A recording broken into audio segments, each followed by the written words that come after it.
Welcome everybody to Around the Corn. We are here at J.G. Isaacson Field here at Seymour Smith Park talking about the Corn Belt League. We got in our off day, and I'm Jaden Taylor, your host. Alongside me here today, Tyler Reidy, as well as Brendan Preisman, and it's good to have you guys. Yeah, good to be here. Saw a fun weekend of baseball, and excited to be here to talk to you about it on this Wednesday afternoon. College World Series is done, and as far as college ball is concerned, the focus is right here in the CBL.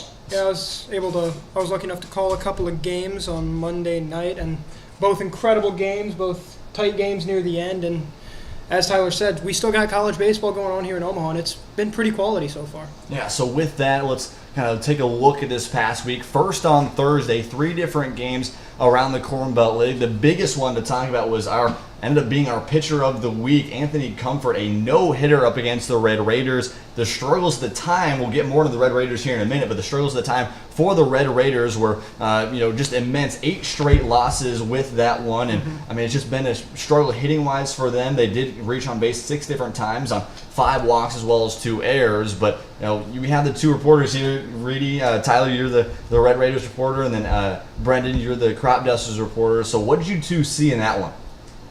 Well, I mean, for me, what I saw was just the bounce-back ability of Comfort and the defense and how they responded to the walks and the errors easily. Like, it's not a typical no-hitter where either it's a blowout or a shutout either way. That game was 3-2. It could have very easily gone the Red Raiders' way, but as you said, they were in a big rut. They had been struggling.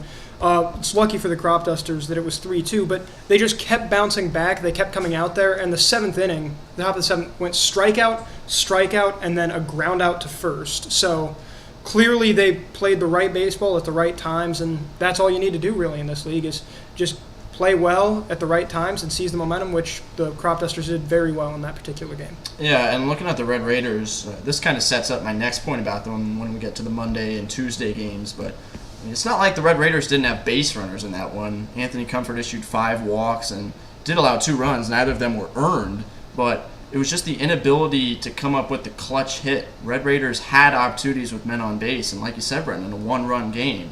You need to come up with those hits in the big moments, and it's been the story of the season, at least up until these last few days. Red Raiders just haven't had that clutch factor at the plate. And I think part of the problem too, Tyler, has also been the pitching, because there's 2 sides to a baseball game. Even if you do get the hits, there's still a chance that things could go very wrong. They scored 8 against the Crop Dusters in their next outing, but because they gave up 15 runs, that game was out of hand too. So the pitching, which I believe we'll talk about a little later, Jaden, the pitching has been struggles too, but that's not just a Red Raiders problem. At times, that's been a whole league problem. Yeah, I mean, you guys both talked about just leaving runners on base. That's kind of been the formula for some downfalls that we've seen from some teams. The Red Raiders, that's been a big thing for them. For the Royal Blue Dogs, it's been talk about them getting guys on base but can't bring them through. The big hits have been a big thing for the Crop Dusters at times too, just not being able to get those in the later innings of these games. So let's look now at the weekend, Friday and Saturday. On Friday, 2 games at Seymour Smith Park, both games for the Filth Ballers. And man, they have just been on a run. 2 close ones comparatively, which has kind of been odd to say, as they've been winning games by usually an average of 4 or more runs through their 11 wins coming into this one. But a 7-2 win over the Haymakers, and then a 6-5 win over the Royal Blue Dogs. And I think there was showing some things that there is at least some way for teams to be able to beat the Filth Ballers. It's just how can they come through those last couple innings to really push through that team. It's the Filth Ballers just keep finding ways to win. And what I saw from them is that they can win games in so many different ways. You look at the first game against the Haymakers on Friday, they stole 7 bases in that one to lead to their 7 runs. Also got 5 innings of 1 earned run baseball out of Justin Drury, their starting pitcher. And then you look ahead to Saturday, what did they ever hit in that? The next game, second one Friday night against the Royal Blue Dogs, they hit in that one, 6-5. Got 2 doubles out of Nick Carlson and a double, and 2 RBI out of Brendan Anderson as well. So they can hit too. I think part of the key there is, Jaden, you talk about teams not being able to close late, and it's because the Filth Ballers have almost certainly the deepest staff in the entire league. Guys like Justin Drury, C.J. Fleeman, Gage Ingram, Corey Palmer, Christian Syvertson, Theo Hughes. They can go 5 or 6 pitchers deep. So unlike some teams, which we saw on Monday in some of the games I broadcasted, some teams, their starter goes out and it goes kaput. But with the Filth Ballers, they have enough good relievers that it doesn't really matter for them. They're able to still hold on to those leads because their relief pitchers are so good. And I beg your pardon, I should say Jackson Horn, not Nick Carlson for the Filth Ballers there. Yeah, so I think I want to touch on that a little bit for the Filth Ballers. I don't think we've really seen, for some teams, right, let's talk about the Bombers, right, you see Zane Layden and Adam Eggert, right, the top 2 guys have been the big guys. They're the blow-away guys, but past that, the depth just quite isn't there. For the Filth Ballers, right, I don't think we have as many big names, right, Corey Palmer's done well, Justin Drury's done well. You talk about Theo Hughes, right, there's multiple different guys, multiple different layers to this pitching staff that, gives you quality innings. I think that's really all that they need with how well their hitting's been doing. Yeah, there's 4 different guys with over 6 innings pitched on the Filth Ballers already with a 0 ERA. There's so many guys they could turn to. You talked about Hughes, but Syvertson saw some action Monday. He's been great. Gage Ingram's been great. C.J. Fleeman has been incredible. 12 innings pitched and only 2 earned runs. I mean, the team is just incredibly deep in both pitching and hitting. And until Monday, it seemed like they might just be able to cruise into the All-Star break, having not lost since June 10th. Yeah, and it gives you so much confidence going into the rest of the season when you know that if your pitching isn't there, your hitting might be there. If your hitting isn't there, you might get a solid outing out of your starting pitcher or something good out of your bullpen. When you have both of those things working for you and one side can pick up the other if things aren't necessarily going your way, that gives you so much confidence as a team and just has you showing up to the ballpark every day thinking we got a great shot to win this game. Yeah, so look on the other end. Great pitching for the Filth Ballers in the 2 games on Friday. The first game on Saturday was the exact flip opposite. 15-8 was the win for the Crop Dusters, just 2 days after really a back-and-forth battle between the 2 top pitchers that we've seen for those 2 teams. They meet again, and the pitching just was not there. They combined 22 free passes in that one. It was just not there for either of the groups. And we're going to talk a little more about the pitching struggles for the rest of this week. But what do you guys see in that weekend? Well, it's like you said, the depth just isn't there for a good portion of these teams. There will be those 1, 2, maybe even 3 aces that teams have that they can bring out, like Zane Layden, for example, for the Bombers. But we saw that on Monday, and I'm getting a little bit ahead of myself here, but in the Bombers' loss to the Red Raiders, Layden went out, and things immediately fell apart for the Bombers. They were up, and then they lost the lead, ended up losing the game because of it. Some of these teams simply do not have the relievers to be able to go the full 7 innings. And we've seen some teams flip on that and try and give their starters a lot of pitches, 100, 110, sometimes 120 pitches. But not every starter has the capability to do that. And when they don't, the relievers have to come in. And it's not necessarily big hits that we're seeing. It's like you said, Jaden, it's a lot of walks, a lot of hit by pitches, a lot of batters getting on base, not necessarily because of anything they did, but because of something the pitcher did. It was a bullpen day for the Red Raiders in that one. A combined 9 different pitchers between the 2 teams in just 7 innings alone. Let's now look at the Sunday and Monday games. Sunday, it was an interesting one. The first game, or our nightcap actually, in that one, the Crop Dusters taking on the Black Sox, a walk-off win for the Black Sox. A.J. Ventry went 129 pitches in 7 2/3 of innings. So again, the lack of pitching depth has been a problem. But, I mean, you have a guy that like Ventry that was just continually finding ways to get outs, but it just couldn't quite help him in the end as the offense just couldn't quite help him out on the other end, even though the Crop Dusters in that one still out-hit the Black Sox. Yeah, and when you look at pitching, I mean, the big difference is having maybe those 2 or 3 arms, maybe 1 or 2 out of the starting rotation, and then a few out of the bullpen that you can turn to and you know you're going to get consistent innings out of. You know, some of the teams that we see, like the Filth Ballers, like the Black Sox, that are up near the top of the league, have those guys that they can turn to for zeros, for scoreless innings, to avoid base runners, to keep the pitch count down and save the rest of them. And that's why we're seeing teams like the Black Sox, who are trying to stay with the Filth Ballers, have so much success. Ventry, that great outing on Sunday. Yeah, and Tyler, you talk about relief pitchers. Just looking at the box score for that Black Sox Crop Dusters game, P.J. Nagy and Ryland Wallingford were the 3rd and 4th pitchers in that game for the Black Sox, respectively. They combined for 2 innings pitched on just 20 pitches, 3 strikeouts, no hits. That's why the Black Sox won that game. They just would not allow the Crop Dusters to get that 1 run back, and that's ended up being critical. Normally, these games, at least the close ones, there are some blowouts where it's over early, but the close games are more often decided by who's got the deeper bullpen. Yeah, so now let's look at our Monday games, the 2 kind of like long streaks that we've seen for some of these teams. Really 3 weeks without a win for the Red Raiders flips, and the Filth Ballers lose just their 2nd game of this season. I know, Brendan, you were there for that one. We were both calling that one. Biggest thing we saw, again, the bullpen helped out a little bit. Nick Mercek for the Rail Riders came in a big spot, 4 innings of relief for him, and kept away for the Filth Ballers' potent offense to kind of struggle in that one, which is a really different story than we've seen from them all season long. Well, yeah, normally, aside from Brendan Anderson, who was our hitter of the week last week, they had multiple guys who would show up. Trevor Winterstein, Landon Geezer. But Winterstein and Geezer combined in that game went 0 for 5 with a walk.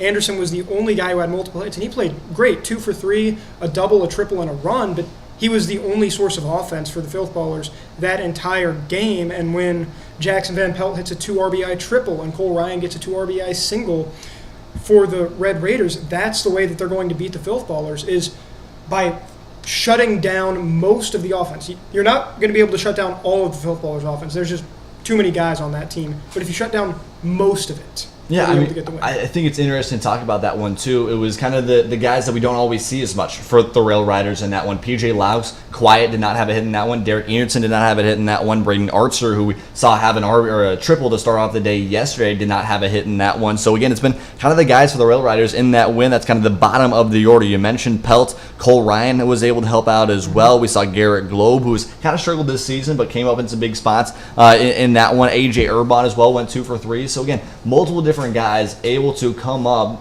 that are not, I guess, the normal guys at the top of the order that you expect to see producing as much. Well, it's all about taking advantage of the spot you're in, and that's where some of the relievers have really made their marks. Is you're not necessarily going to be thrown out into a spot where you want to be. You might be thrown out there as a reliever like, hey, you're going up against the Filth Ballers. We got a 2-run lead. Good luck.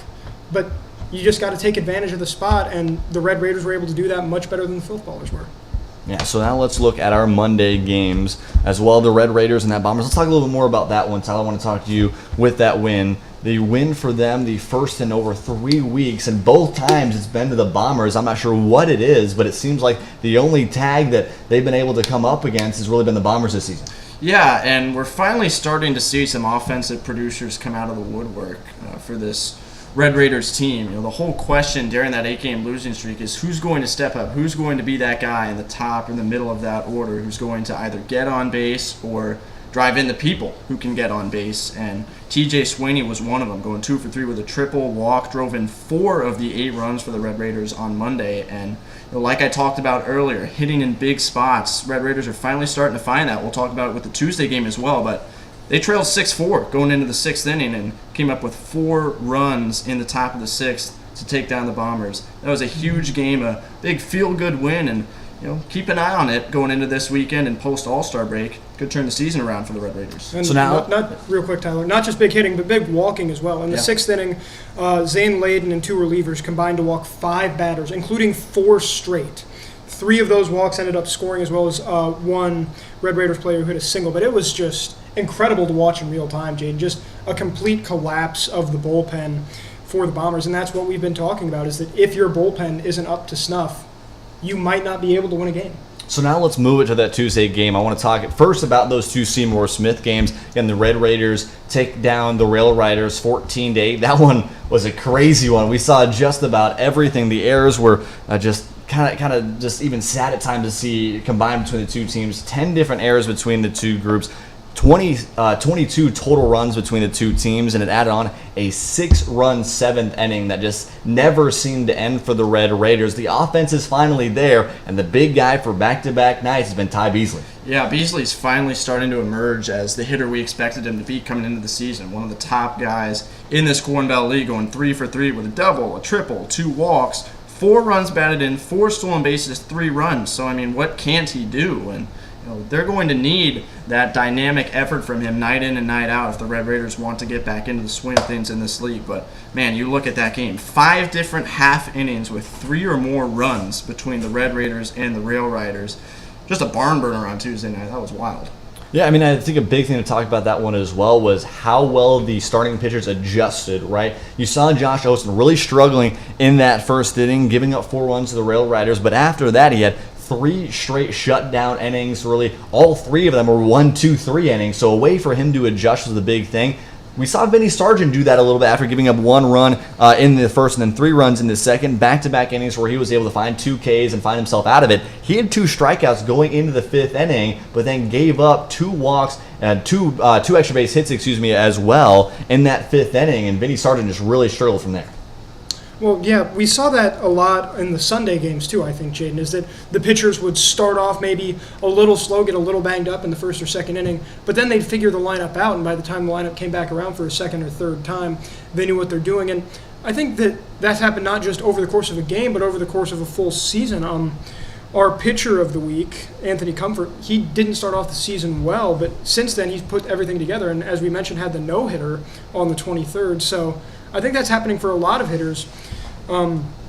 Tyler, you mentioned that the Red Raiders hitters finally starting to come around. I think that that's just a byproduct of the season continuing. Guys are getting more comfortable now, and they're getting into their spots better than they were at the start of the year. And I think a player to watch, you brought him up, Jaden, Josh Olsen for the Red Raiders, a guy we expected to have a big summer coming into the year. Kept his ERA down below 2 throughout the spring, and hasn't gone his way. ERA's up at 5.43 now through 4 starts, but keep an eye on him. Any signs of progress from Josh Olsen, the potential ace, are a big deal for the Red Raiders because as much as their hitting is starting to come around, you wonder how sustainable that'll be if their pitching doesn't come through. So if Olsen can string together a couple strong starts and really be that leader out of the rotation that they expected him to be, I think the Red Raiders could make a move. Yeah, so with Tuesday, we're going to talk a little bit more about the pitching struggles for so many of these teams. I think the taxed pitching staffs were the big thing to talk about. No Evan Heebe, he's dealing with some discomfort. No Austin Shelton for the Rail Riders, he's dealing with some discomfort as well. But both those teams, the Crop Dusters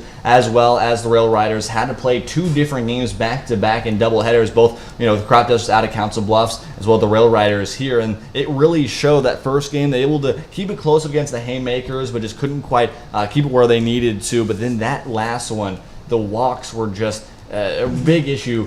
The biggest thing, that 11-1 loss for the Crop Dusters, they out-hit the Bombers 4-3 in that one. The defense was atrocious. The pitching staff just was not able to come through in big moments, and the Bombers took advantage of it offensively. Yeah, and here are the numbers on that game for the Crop Dusters. They issued 8 walks, they hit 2 batters, and threw 3 wild pitches. So there's your formula for a 10-run loss despite out-hitting the opponent. And boy, they need this day off to try and get back on track, get some guys healthy a little bit, like you mentioned.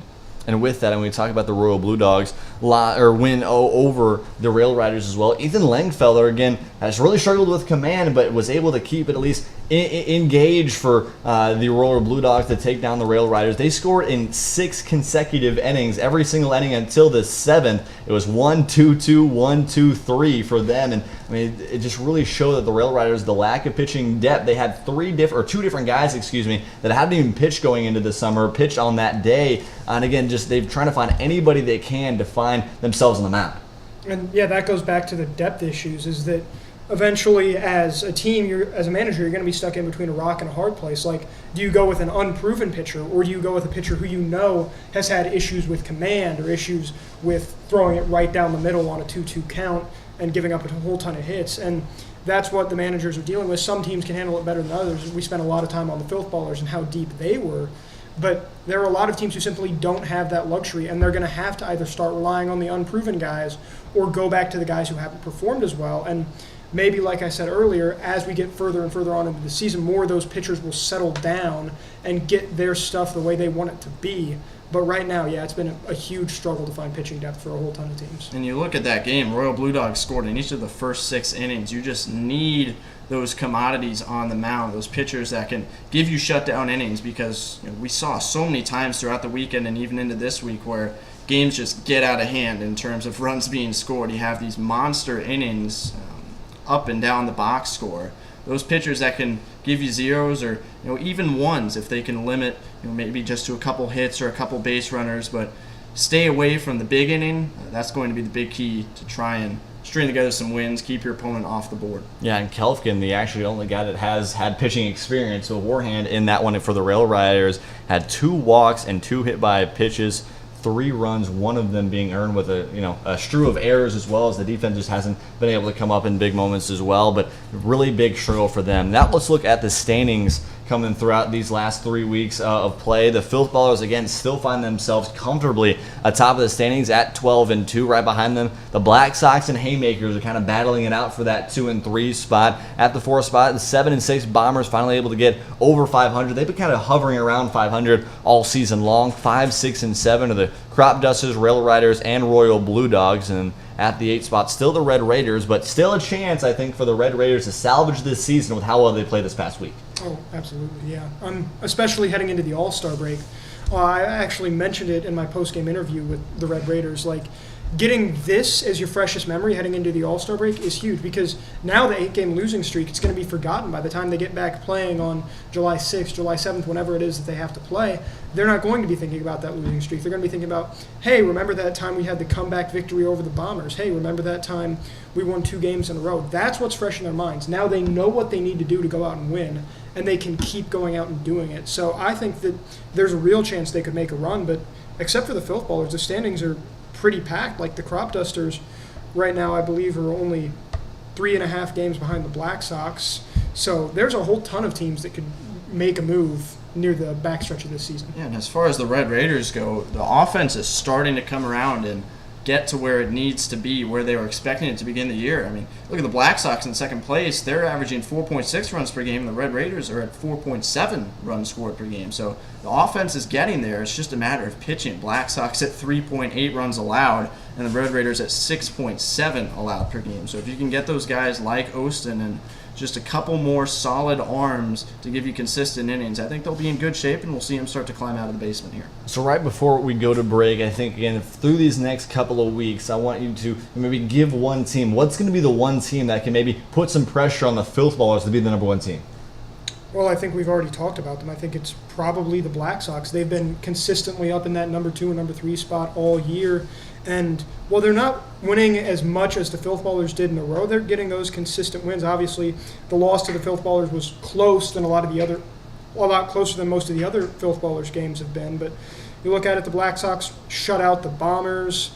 They beat the Crop Dusters 6-3. They've got a lot of good quality wins. So if there's any team that can push the Filth Ballers, I do think it's the Black Sox. They open up pretty easy after the break. They play the Royal Blue Dogs this Friday, the 1st, then the Rail Riders on the 5th, then the Red Raiders again on the 8th. So they could easily string together a 3 or 4 game win streak to open, and all of a sudden you're talking about them being only a game or 2 back instead of 4 or 5 games back. So they could easily push the Filth Ballers for that 1 seed.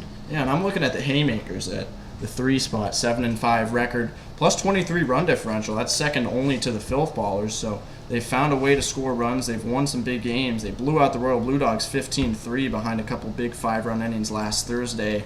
Took the loss to the Filth Ballers on Friday 7-2, but that game kind of got away from them. Filth Ballers ran wild with those 7 stolen bases, but 2 close wins, 2-1 over the Rail Riders on Sunday and 6-3 over the Crop Dusters on Tuesday.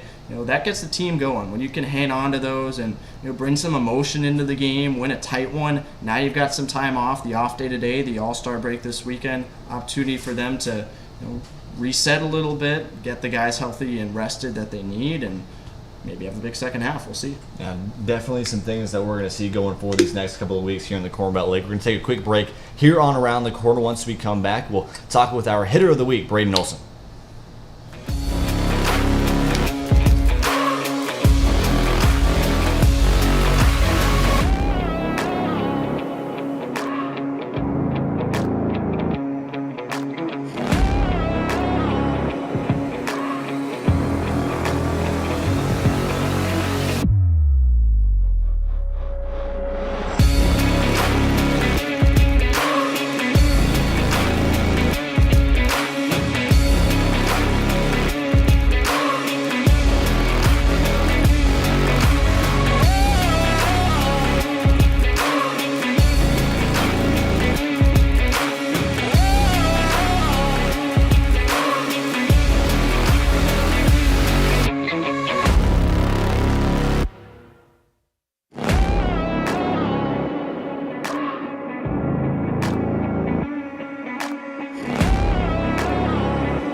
to Around the Corner. We're going to have a quick interview with our hitter of the week, Braden Olson. 4 for 8 on the week, 2 singles, a double, and the big grand slam up against the Haymakers on June 20th. Tyler Reidy has him shortly. All right, Braden Olson, thank you so much for sitting down with me. Congratulations on the hitter of the week. Now, I want to start with your opening period of the season. We didn't see a whole lot of extra base power throughout the CBL to begin the year, but you started the year with 5 extra base hits in your first 6 games. So how were you able to swing the bat so well early on? Yeah, that's kind of been throughout this whole spring. I've seen more extra base power. I couldn't really put my finger on what changed exactly. Maybe I shifted my weight a little bit further back to my back leg, but ever since this spring, I've just been hitting more extra base hits. Now, for a lot of these hitters throughout the league, it's been a bit of an adjustment period transitioning from metal bats over to wood bats here in the CBL, but it seems like you've handled it pretty well. So what's your game plan look like through these first 3 weeks, and have you had to make any adjustments so far? Yeah, so a lot of it's just getting back into seeing live pitching again. Took a couple weeks in between live ABs going into the start of this season, so just getting back up to game speed is probably the biggest thing. Just getting that feel for the barrel again and finding ways to hit the ball hard, basically.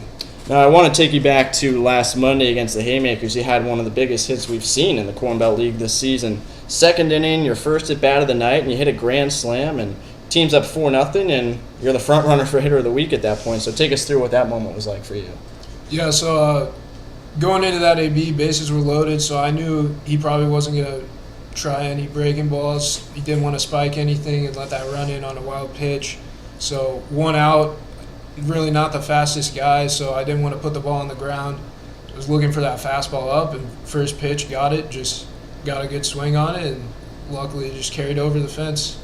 Yeah, that was a huge moment for sure. Now, I know the award is technically given as the hitter of the week, but you capped off your week pretty well on Saturday with 4 innings of scoreless relief, and that was a big performance because that game against the Royal Blue Dogs, your team was up 8-5 after 3 innings, but you came in through 4 scoreless, totally locked it down to secure a 9-5 win. So, what did you have working in that one? Mainly just fastball. I'm probably 90% fastball pitcher. Just my philosophy is just fill it up. Hitting is hard. Hitters will get themselves out. So as long as you're throwing strikes, just trust my defense behind me. Let them do the work, and that's pretty much it for pitching.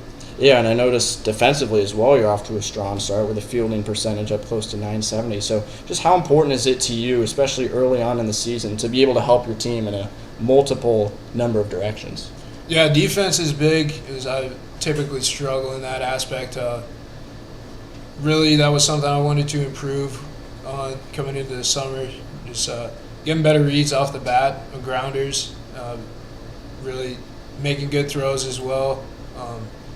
And so I'm happy with my progress there, and if I can make my pitchers more confident on the mound, knowing that they've got good defense behind them, then I'll take it. Yeah, for sure. So when we look at hitters and pitchers of the week, obviously we look at numbers pretty deeply, but the mental side of the game is just as valuable. So just kind of take us through what's going through your mind when you're showing up to the ballpark and you know you're swinging the bat this well and having this strong of a start to the season. Yeah, it's just more about simplifying. You go up to the plate, I want my mind to be clear most of the times.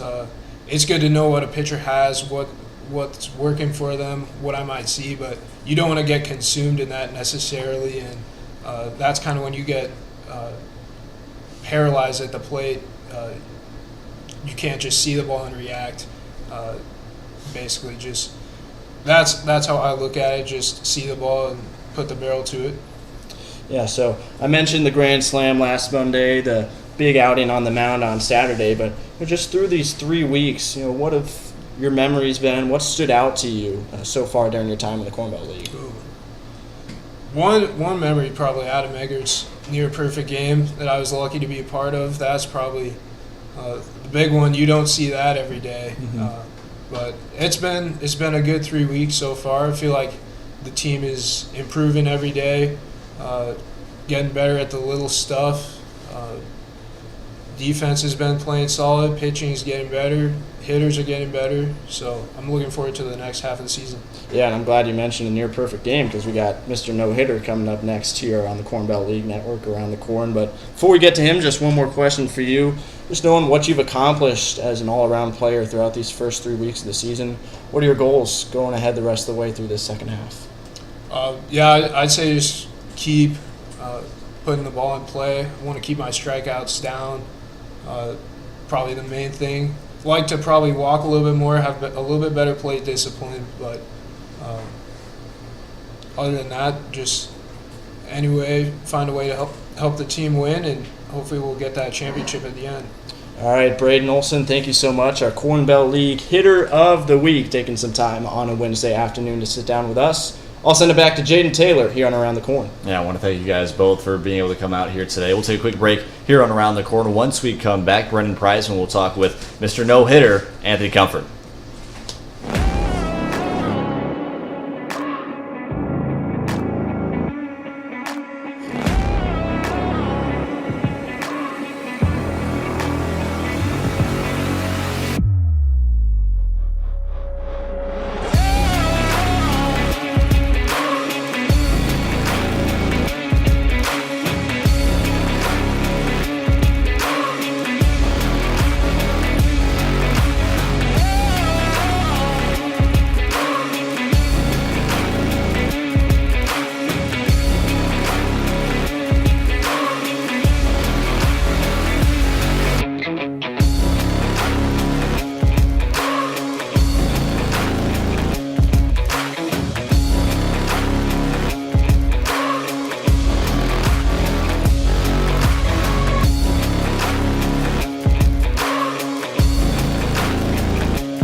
back to Around the Corn. I'm your host, Jaden Taylor. We're going to talk with Mr. No-Hitter, our pitcher of the week, Anthony Comfort. Comfort, the 7 innings pitch up against the Red Raiders. Like I mentioned, no hits in that one, 5 walks, a 64% first pitch strike percentage, 9 strikeouts in that one. And Brendan, you have him. Yeah, well, Anthony, Jaden just said all your stats, so I don't really have to, but pretty incredible performance from you. Thank you. Oh, what was your mentality going into the game? Were you thinking there was going to be anything special, or was it just go out there, do what you do? No, I just go out there, do what I do. Just another normal start. Try to go at least 5-6 innings, see if we can get into our next guy so we can get a win. But all in all, with the full game. Yeah. You also had a no-hitter going against the Rail Riders through 4 innings. You ended up giving up 2 hits in that one. You struck out 5, went 5 innings. When did you realize that the game against the Red Raiders might be different? What do you mean by that? Like, when did you realize, oh, I might actually take this no-hitter longer than the 4th. I might actually get this done. Around the 4th inning, actually. Yeah. I was like, well, let's see where this goes. Let's keep trying to strike people out, get outs, trust my defense.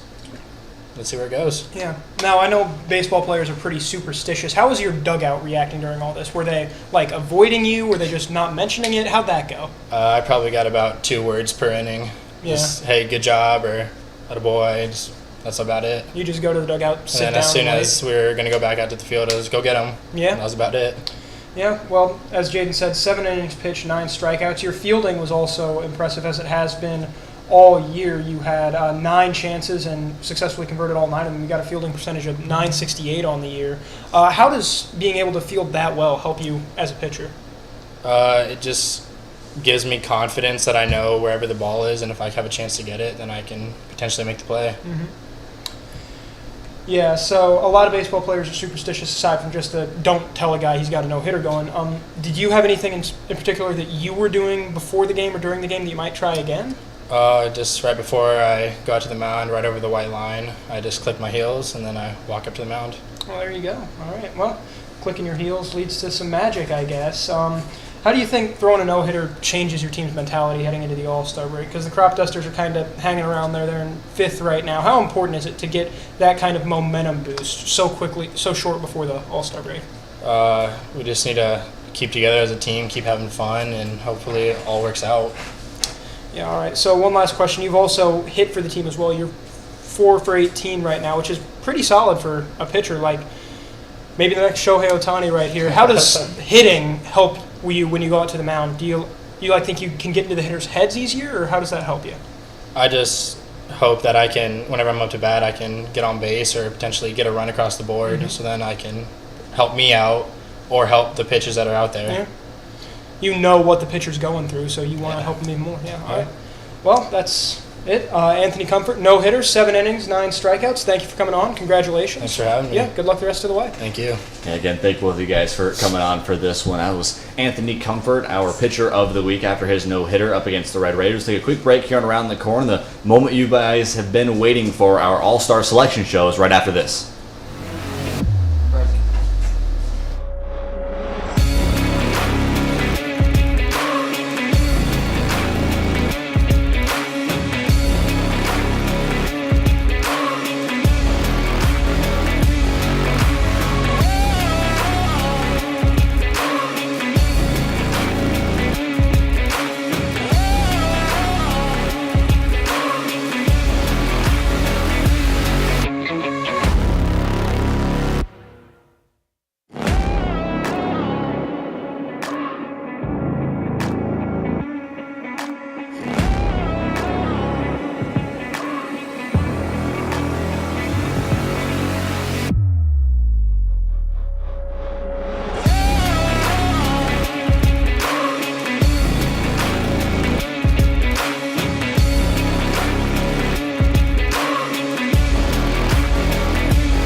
Welcome back to Around the Corner for our final segment of our 5th episode of this season, and that is the All-Star Selection Show. Let's get right into it with the Bombers.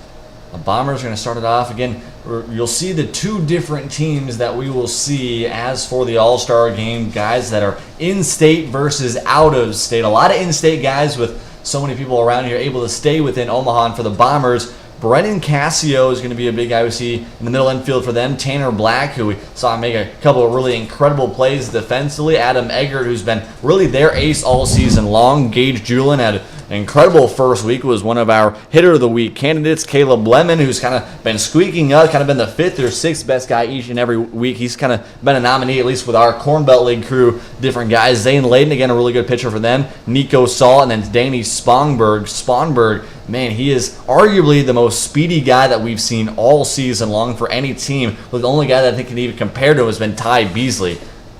And then our All-Stars for the Crop Dusters. The Black Sox. Move on to the Black Sox next. Sid DeMayo starts it off for them. Then Aaron Madden, a strong pitcher, as the second selection. Caden Young and Peyton Blinn fourth. Eli Sternkovich, who we saw with a nice outing this past weekend. And Spencer Crane, who's been a strong bat for the Black Sox there.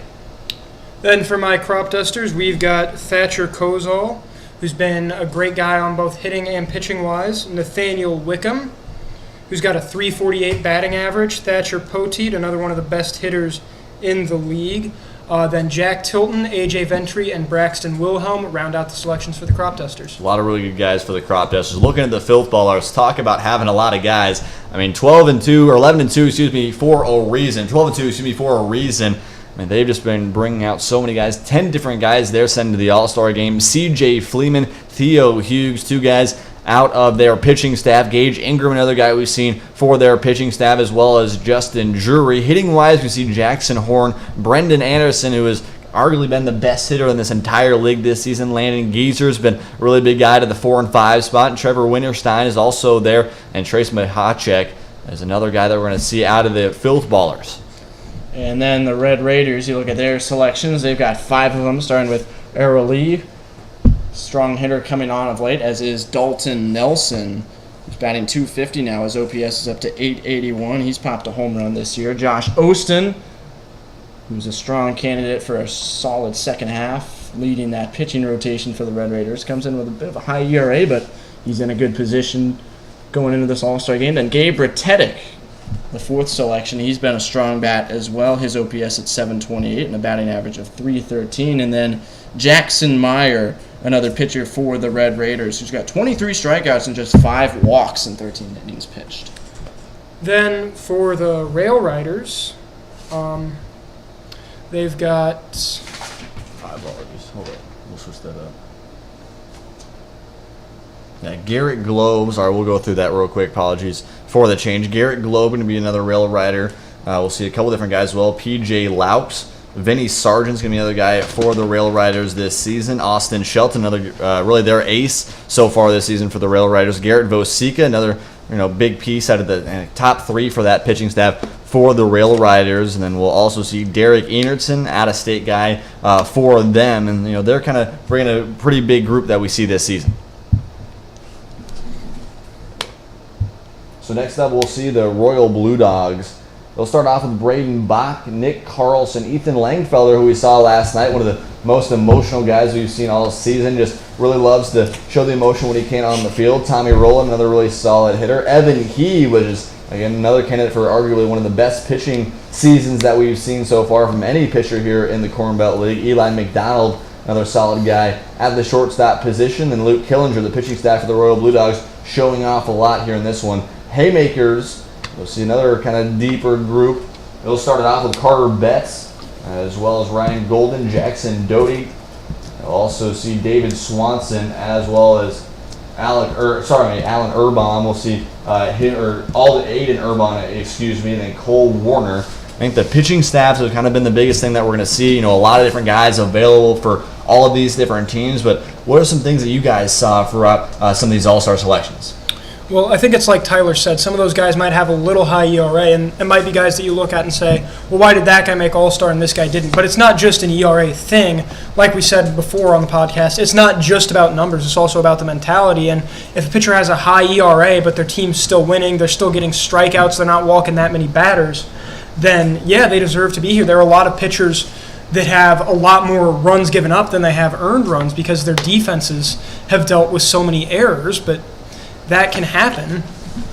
And I think that the hitters, obviously, there's been so many incredible hitters in this league that it's difficult to pinpoint just one. But you said Brendan Anderson, who's arguably been the hitter of the league to this point, won hitter of the week last week. He's just had an incredible year and a well-deserving All-Star selection. Yeah, as of both of you, the same thing. I'm looking forward to seeing these starting pitchers. There's so much high-end talent, especially with these starters, guys who have thrown no-hitters, come close to perfect games, have locked down complete games and racked up strikeouts. It's going to be really interesting to see those guys go head-to-head, and these all-star selections hitting-wise, they're so dynamic at the plate. We see guys that can hit for power. We've seen home runs, triples, doubles. We see guys that are run producers, guys that set the table by getting on base with walks and can steal bases. It's just going to be a great showcase of all the talent, and we'll also have the coaches as well. I need to mention them. For the in-state players, we'll have 4. Coach of the Royal Blue Dogs, George Guido Aspicia. Coach from the Bombers, Austin Alexander, and then from the Red Raiders, they'll bring 2 coaches to the in-state team, Jacob Wilson and Brett Martin. And then for the out-of-state team, we will have 7 coaches, 2 from the Crop Dusters, Jared Jones and Devin Conway. From the Haymakers, Kellen Richards. Rail Riders will have 2, Jonathan Francisco and Nolan Bankston. And for the Filth Ballers, 2 coaches as well for out-of-state, Jonathan Luther and Dan Babe. Should be a great night on Sunday. Yeah, and I think overall it's going to be a lot of fun, too. There's a corn cob eating contest. And you guys watched last night's stream. Me and Max, I think, had a little bit of discussion for that one. Who in our entire Corn Belt League crew could win a corn cob eating contest? Saying Tyler? Well, I'm saying Tyler. I was saying Tyler. Well, I got to think about it. I'm already ruling out Mike Knockenhauer Jr., one of our producers, because he has braces, I think. Yeah, that ain't going to work. That's extremely challenging. That's not going to work. Yeah, some of our younger guys might be in a tough situation there, but man, I don't know. I think it could be Tyler. I think we have to do this. How much corn would I have to eat? A cob. As much as corn as you can get. Okay. I think Tyler could do it because It's how many cobs, like bare bone, right? There's no little edges on the side, no little cute stuff. Okay. Because I think Tyler could do that. I watched this man eat lunch for 4 years. 90% of the time, he would just come by with a tortilla and like a crap ton of chicken wrapped in it, like this big, and he'd just go, like no mayo, no sauces, no panini maker, nothing. He just take the sandwich, he just take the chicken, take the tortilla, boom, done within 5 minutes. He could Which is absolutely different do than that. corn, though, because that's a different animal. Yeah, it Different is. animal. Yeah, and I don't know whether that's praise or what that is from Brendan, but yeah, I mean maybe It's a mixture of admiration and disgust. Maybe I'll give it a shot. I don't know. You should. That's gonna be tough. I'll definitely need some toothpicks after that if I'm eating that much corn now. That's for sure. I think we have to do this. Last 100%. week of the year, we have to get everybody in here. Corn cob eating contest. That's our last show. 100%. Ready for that? All right. I think we're good with that. We gotta set it up and We gotta advertise it all year long. Everything. Oh yeah, 100%, Everything. It'll be a lot of fun. But yeah, that is still an option for everybody if you're interested. Coming out on July 3rd, corn cob eating contest. Loads of food, loads of fun. I think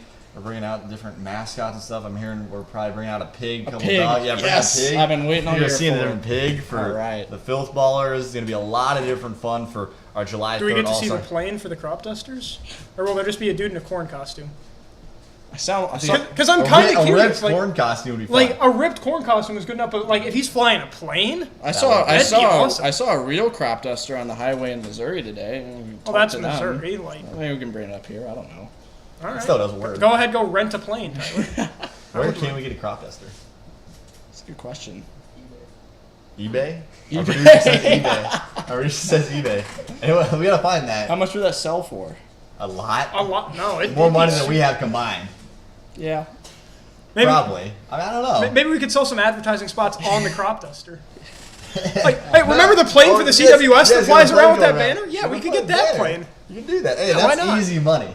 Yeah. That's easy. Hey, anybody you want that? You want free advertising? Well, not free, but advertising possibilities. We'll bring out a crop duster. We'll figure that out. Really fun one. Having a lot of fun here and around the corn. That will wrap it up here for today from Jaden Taylor, our producer Maddox Allen, Tyler Reidy, as well as Brendan Preisman. We'll be back next Tuesday for a Tuesday night doubleheader, and then back the next day right after that for episode of number 6 for Around the Corn. Thank you guys so much. Have a great day.